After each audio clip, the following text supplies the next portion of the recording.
বেশ কয়েক বছর পরে মাঠে আসলাম এই ধানের সিজনে। তো আলহামদুলিল্লাহ খুবই ভালো লাগতেছে সময়টা।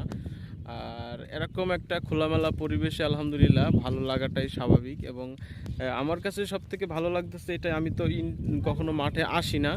এবং আমি গার্মেন্টসে চাকরি করি, আপনারা জানেন, আমার ভিডিও দেখেন। তো মাঠে আসা হয় না, তো আজকে একটু সময় পেয়েছি। তো এই জন্য একটু ভাবলাম যে ধানের সিজন চলতেছে, তো একটু যাই, একটু মাঠ পেরিয়ে আসি। তো আমরা চলে আসছি একেবারে ইন্ডিয়ান সীমান্তবর্তী এলাকায় এটা। আর আপনাদেরকে চেকপোস্টটা দেখাবো, ইন্ডিয়ান ধান ফসলগুলো দেখাবো।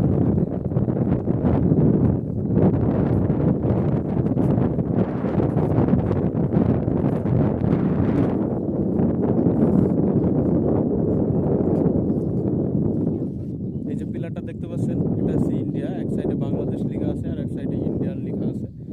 আর আমরা এখন বাংলাদেশ এবং ইন্ডিয়ার মাঝখানে দাঁড়িয়ে আছি। বাংলাদেশ এবং ইন্ডিয়ার মাঝখানে দাঁড়িয়ে আছি। যারা চাষ করতেছে ইন্ডিয়ানরা, তো তারা তাদের মতো চাষ করতেছে এবং আমরা আমাদের মতো, এতে কোনো প্রবলেম নাই।